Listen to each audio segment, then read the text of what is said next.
sélectionnez votre tissu et votre doublure. L'étape qui se présente à vous est de choisir les boutons. Alors, en général, en tout cas avant, c'était le tailleur qui choisissait les boutons pour le client, mais de nos jours, dans l'optique de personnalisation qui va jusqu'au bout, ce choix est laissé au client de choisir donc le bouton qui va permettre de fermer la veste. Alors, ces boutons peuvent être de différentes variétés, de différentes matières, et puis aussi de différentes esthétiques, suivant en fait le vêtement que vous allez réaliser. En général, pour un costume, on choisit un bouton assez sombre, le but étant que le bouton ne se voit pas tellement. Par contre, quand on fait une veste un peu typée, par exemple une veste d'été, on peut s'amuser à mettre des boutons un peu soit colorés, soit blancs, voilà, pour donner un type. Quand on réalise un blazer, on peut aussi choisir de mettre un bouton de métal.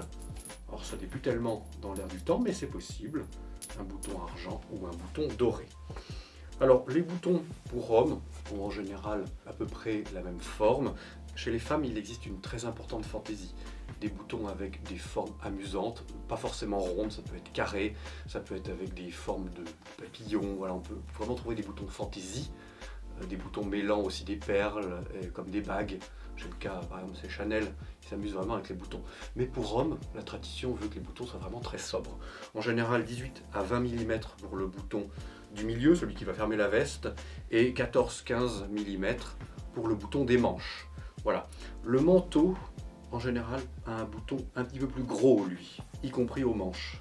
Voilà, donc sur cette planche, je vous présente en fait les boutons que je propose, moi, ici, pour faire des costumes ou des vestes sport. Forme de manteau ici, enfin la taille du manteau, la taille de la veste et la taille des manches de la veste. Voilà comment ça se passe en termes de diamètre. Les coloris classiques pour faire un costume sont les suivants. Anthracite ou gris clair, bleu, si le costume est bleu peut-être, et marron ou beige pour donner un petit type un petit peu plus naturel. Ensuite, il y a la matière. On fabrique des boutons depuis les temps les plus anciens, historiquement évidemment avec des matières très naturelles, de nos jours avec des matières plutôt artificielles.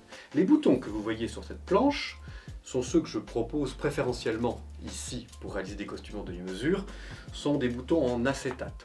L'acétate est une matière végétale, voilà, ce n'est pas un dérivé pétrochimique, c'est une matière plutôt naturelle que moi j'apprécie parce que, en tout cas pour ces boutons-là, cette sélection, ils ont vraiment l'esthétique de la corne, mais ils sont plus solides, voilà, plus stables dans le temps et plus réguliers. Et puis surtout, on peut les trouver avec une couleur, donc c'est-à-dire comme le teinté bleu qui est plus difficile à obtenir sur de la corne. Donc ça, c'est ma sélection de boutons classiques en acétate. La corne est évidemment très utilisée, elle est plus luxueuse que l'acétate. Elle vient en fait du sabot ou des cornes de vache et elles sont produites en Inde la plupart du temps, ces cornes. Alors, voici des boutons en corne, voilà, d'une forme similaire. Alors la corne, elle est intéressante, elle a le défaut un petit peu, par contre, comme c'est une matière vraiment naturelle, elle casse. Et quand on fait beaucoup de costumes, un grand nombre de costumes, ce qui peut être un peu gênant pour le tailleur, c'est d'avoir des retours pour des boutons cassés assez souvent. Donc c'est pour ça que moi au quotidien, j'ai tendance à préférer le bouton d'acétate que le bouton de corne. Mais bien évidemment, et d'ailleurs j'en ai sur ma propre veste, le bouton de corne est intéressant. Il coûte un petit peu plus cher. Au-delà de la corne, toujours une matière naturelle, alors voici donc deux types de cornes, une corne foncée et une corne blonde. Voilà, donc on voit évidemment des nuances assez fortes sur la corne, puisque c'est une matière naturelle. Autre matière naturelle, le corroso. Le corroso, voilà, c'est ce bouton un peu teinté, c'est une pulpe d'un fruit de palmier.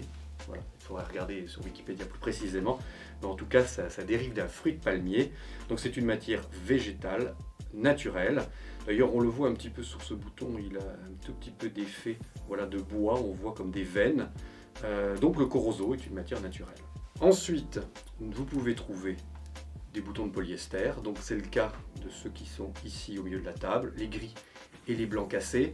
Alors ils sont pas inintéressants, moi je trouve, parce que il est intégré à l'intérieur une poudre de nacre, ou en tout cas une poudre donnant l'impression de la nacre. Et en tout cas pour ce bouton blanc, moi je l'utilise beaucoup parce qu'il est assez beau, il est assez raffiné. Pour autant, c'est en effet du polyester. Ça, c'est du corroso également, donc je vais l'assembler du côté des corrosos. Donc les boutons de polyester, et puis enfin les boutons en métal.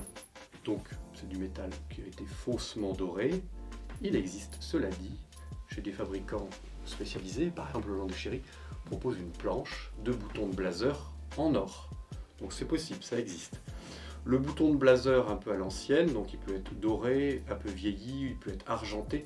Il présente en général, c'est un bouton à queue, on appelle ça, donc c'est-à-dire on le coupe par dessous, il n'y a pas de trou sur le dessus. Et en général, il présente des armoiries ou un motif. Donc ça dépend du goût de chacun. Généralement, le plus simple pour un blazer, c'est de prendre un bouton doré complètement lisse. Voilà, si on n'a pas ses propres armoiries. Si on est assez riche et qu'on a ces armoiries, on peut faire réaliser ces boutons. C'est quand même très rare. La plupart du temps, les messieurs, quand ils veulent vraiment un bouton avec une armoirie, me rapportent le bouton qui en général est celui de leur club.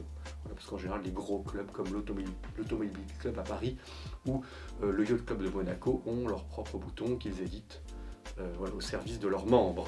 J'ai oublié juste de vous parler d'un petit bouton que j'avais mis de côté. Ce sont des boutons anciens que j'avais trouvés en brocante. Et en fait, ces petits boutons blancs que je ne vais pas sortir du sachet, ils sont en porcelaine.